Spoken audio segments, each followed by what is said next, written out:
Hello, ladies and gentlemen. I'm Harilas Series, and this is my YouTube channel, grecochess.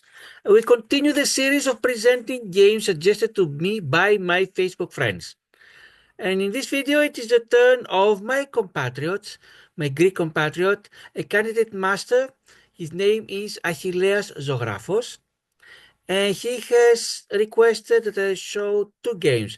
One is his own, and one is of a close friend that he had, Yorgos Ioris, that passed very early, as he told me. Today, I'm presenting his own game, Achilleas Zographos, and his opponent is another Greek chess player, the international master Pavlos Γκέσος. The game took place in Kαλλιθέα, Greece. The year was 2005. And when it took place, uh, my Facebook friend Achilleas Ζωγράφος had a rating of 2175. Since then, it's fallen a little bit, 2034. His opponent, Pavlos Γκέσος, his rating was 2300. Since then, it has fallen very little, 2292. Pavlos, his opponent, had the white pieces, and Achilleas, my Facebook friend, had the black pieces. And we're going to share the chessboard of chess.com to see what exactly happened. As always, or as almost always to be more exact, on the left half you're going to see the chessboard.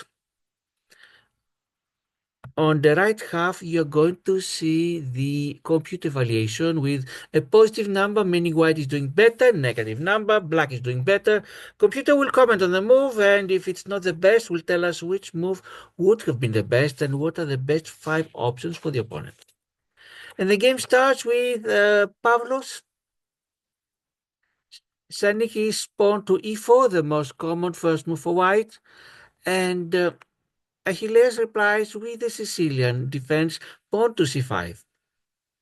Both moves try to control, not both moves, in fact, black's move tries to control the square d4 and exert pressure there. That is the idea behind that. And also by moving the c-pawn, you allow the knight to go to c6 later without blocking the c-pawn. Second move for Pavlos, not the most common second move. Usually you try to develop the knights, or perhaps a pawn to d4. But this is what is called the Alapine variation. Alapine Sicilian defense, as you see here, named after the chess player whose last name was Alapine. Pawn to b6 for Achilleas, trying to fianchetto his bishop on c8. He's free to go either to b7 or to a6. Pawn to d4 for Pavlos, and that is the idea of the Alapine variation. It is you send the pawn to c3 so you can protect the pawn when it goes to d4 later. And Achilles completes a fianchetto, bishop to b7, and exerts pressure on the long diagonal from h1 to a8, and if anything, attacks the pawn on e4. And Pavlos will defend the pawn by sending his bishop to d3.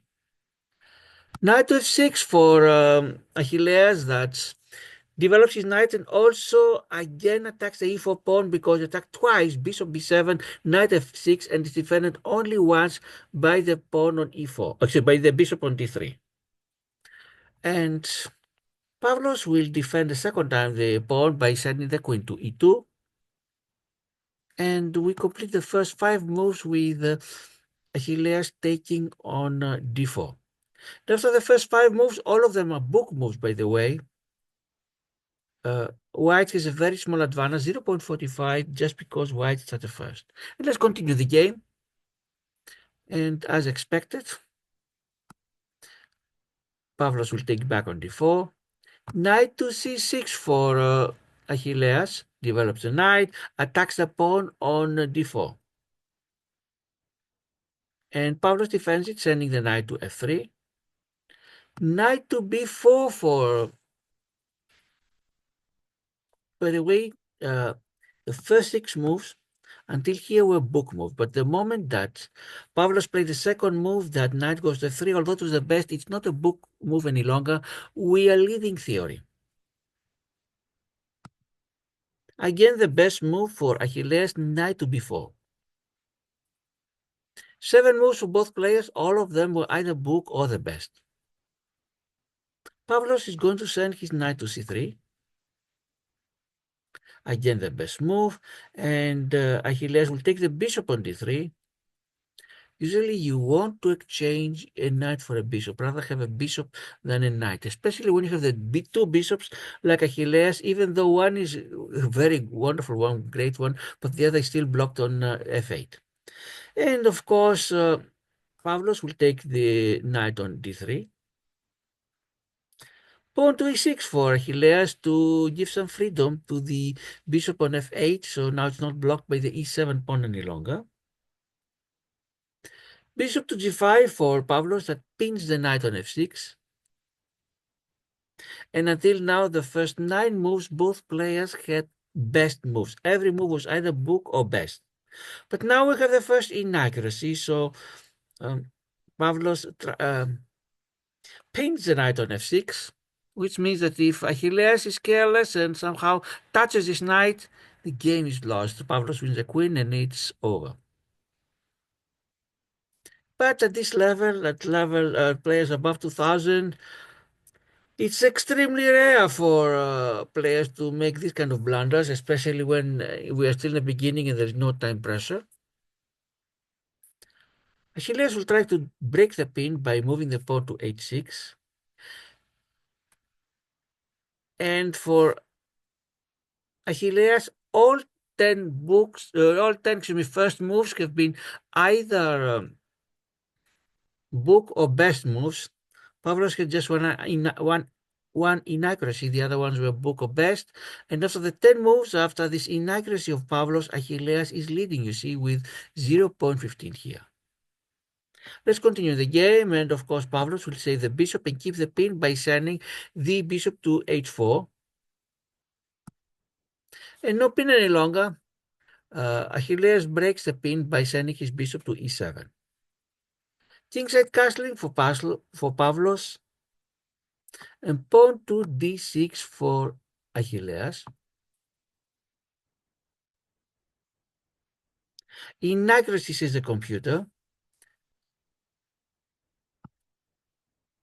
So as you see, the first 11 moves for Achilles were either book moves or the best moves, but we are having here the 12 move inaccuracy for Achilles as well. Game continues. Check after this pawn move of Achilles. Pavlos sends his queen on d7 for the check. And Achilles replies by covering the check with the queen. We change on f6. Good is a computer for Pavlos. And best for Achilles.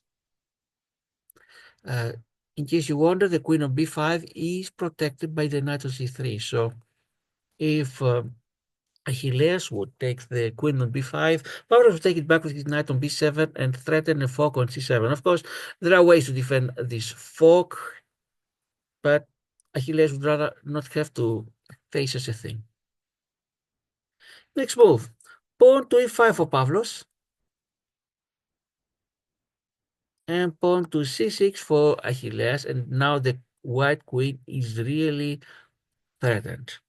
Pavlos must move it, otherwise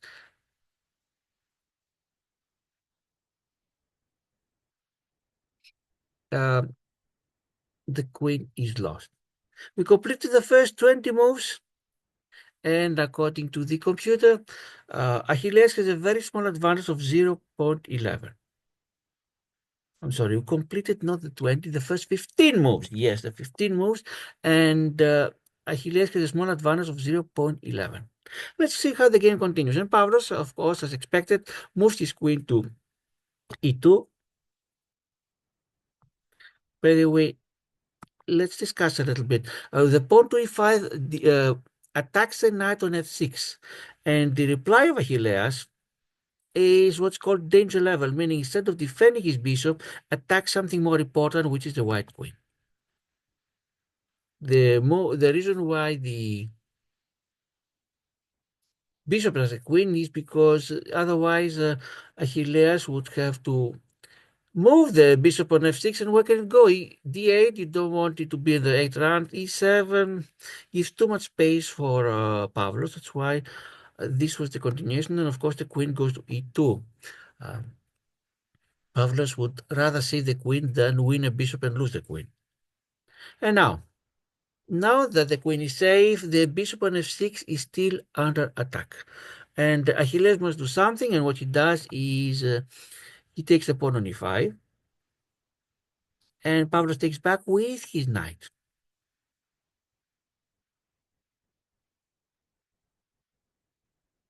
Bishop takes on e5, and now pawn takes on e5 for Pavlos. And what Achilles will try to do by placing the queen on b7 is attack the pawn on g2. It's a very crucial if he can take it, and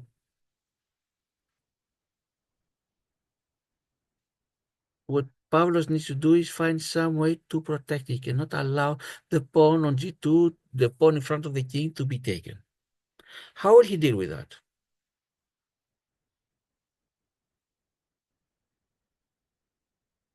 Knight goes to b5. And you may be wondering now, of course, the knight is protected by the queen. Why doesn't Achilles just take the pawn on g2 and attack the rook on f1? Because if he does so, look at it. You see that pawn taking, bishop taking g2 is not even among the top 5 moves of the computer, because if bishop goes to g2, knight goes to d6, and it is a fork, and then Pavlos wins the black queen. Yes, the bishop can still take the rook, but without the queen, winning an exchange and a pawn means nothing.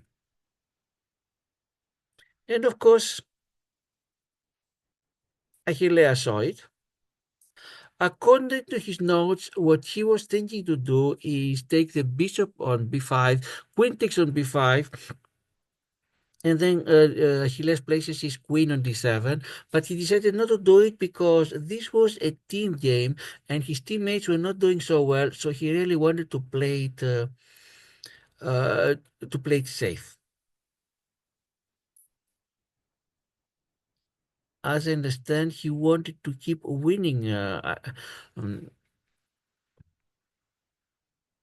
chances. And now let's see what the computer says. The computer puts these moves almost at the same level. The kingside castling that Achilles eventually played is slightly better than what he was thinking. Bishop takes on b5. But maybe he might think that if queen goes to b5, queen to d7, this might lead to a draw, and he wanted to fight over the win. Let's try to read the exact comments, and they are written in Greek. He's saying, I'm translating from Greek to English, trying to keep tension in the position since our other chessboards were not doing so well. Otherwise, I would have preferred the safest but colorless bishop takes on b5.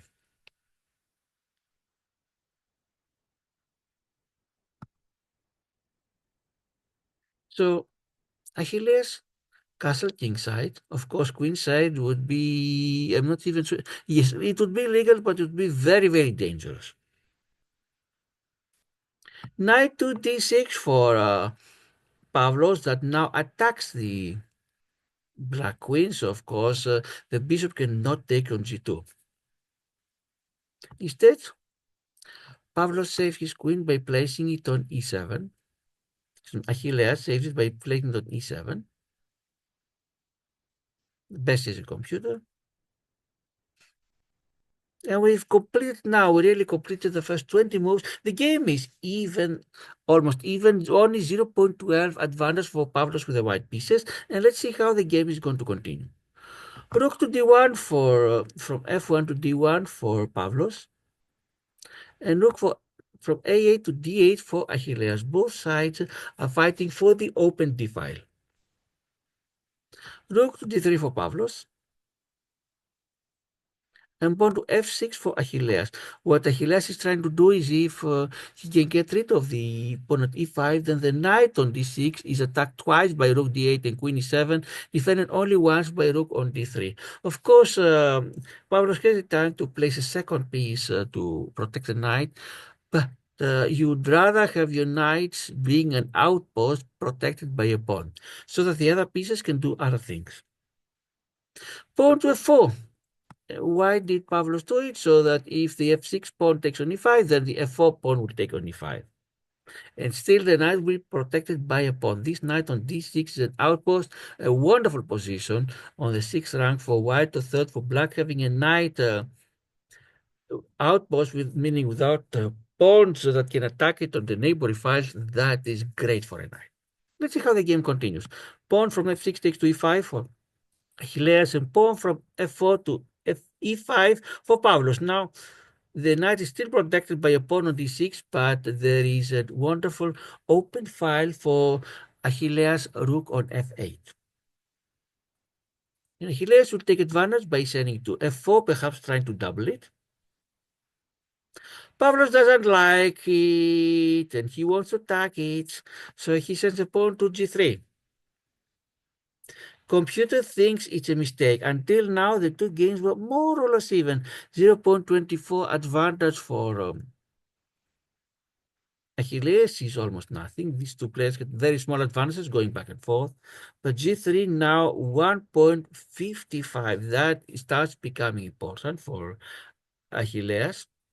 And Achilles, instead of moving the rook, again uses what we call danger level. Sends the queen on g5, and now the pawn on g3, danger level, because now the king is threatened, and that's why the pawn on g3 cannot even legally take the rook on f4, because the pawn is pinned.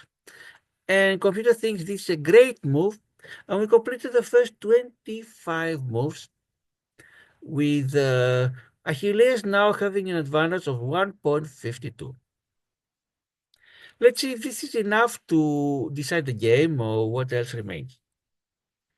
And Pavlos is going to place his rook on f1.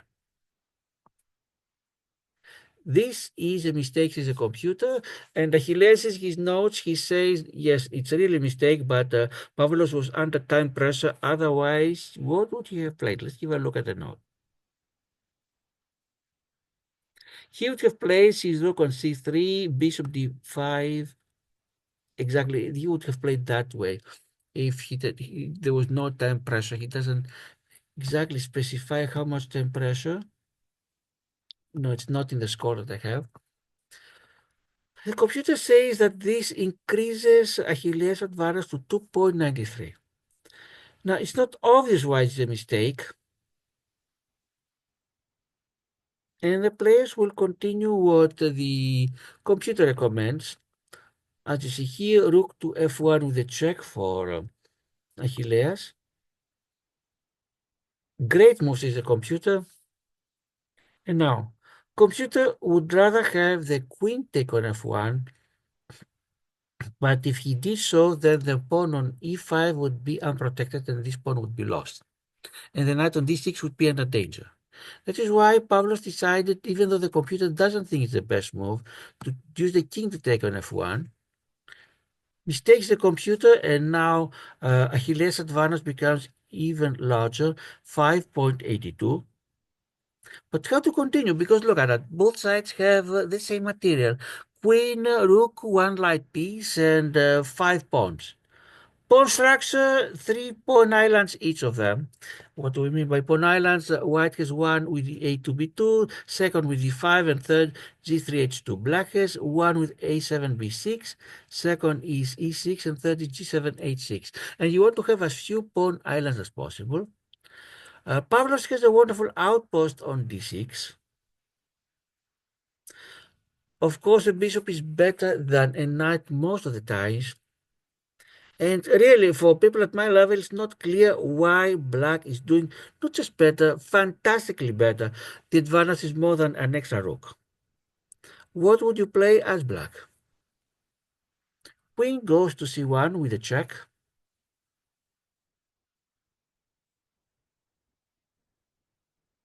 And Pavlos plays the best. This is the best attack of the computer, and also Pavlos plays the best rook to d1. Rook to f8 for Achilles to the check. And the best move, and king to e1. Once again, the best for Pavlos. And let's see what happened at that point. These are Achilles comments. They are written in Greek. I'm translating to English. Queen to c5. Yes, we have one more move for black.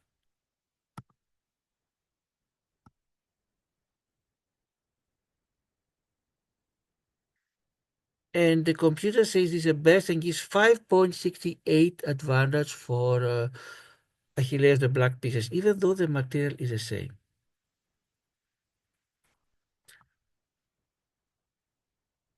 And the comments of Achilles say the following. The white resigned since the harmonic is a Greek word meaning harmonic is a musical term, so let's try to translate in English. The great collaboration of the black pieces guarantees victory. A game without too many complexities, but however with a beautiful final position. This is what Achilles said in his final comments. And let's see what would happen had the game been continued and if both players played the best moves. You can see here in the small chessboard to the right the position after every possibility. Knight to c4, bishop to f3. Now you see the white king is in danger. Oh, now, yes, you're going to see that black will win at least an exchange because the queen on e2 is attacked. Behind that is the rook on d1. Queen goes to d3. And white does not immediately take the exchange, but instead is going to check with queen to g1, queen to f1. We exchange. And now finally, after the black bishop is able to take the rook on d1, and now you see that black, and with the discovered check, and now really it's obvious that black is doing better. According to the computer, we would have gone all the way until here when black has an extra rook. But let's see now, what does the computer think about the final position? Not about the final position, about the overall game, the review.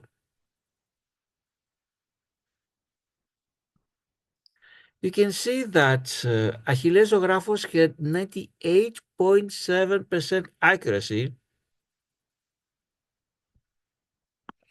versus 89.3 for Pavlos. Their ratings, Achilles played as if his rating was 2500, much higher than his own. And even Pavlos with 2400, it is higher than his own. And now let's see. According to the computer, the final evaluation, that it might differ somehow if you can move by move what the computer was saying in the meantime. You see that Achilles had no wrong moves. He had 3 excellent, 3 good, but out of the 29 moves, 23 were the very best. Let's start group by group. Nobody had a brilliant move according to the computer. Great moves, 2 for Achilles, 1 for Pavlos. Best, 15 for Achilles, 10 for Pavlos. Excellent, 6 for Pavlos, 3 for Achilles. Good, 3 for Achilles, 2 for Pavlos. 6 book moves each of them. And Pavlos had 2 inaccuracies and 2 mistakes. Of course, congratulations to Achilles that won the game.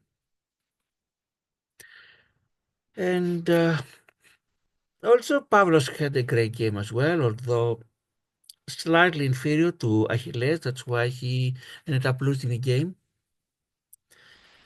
And in the next video, we're going to have one more game suggested by Achilles, but he's not playing. It's a game played by a close friend of his, Yorgos Sioris, that Achilles told me he died prematurely. So to honor the memory of Yorgos Sioris, we're going to have his own game at the next video. But in the meantime, let's see how the tournaments are doing.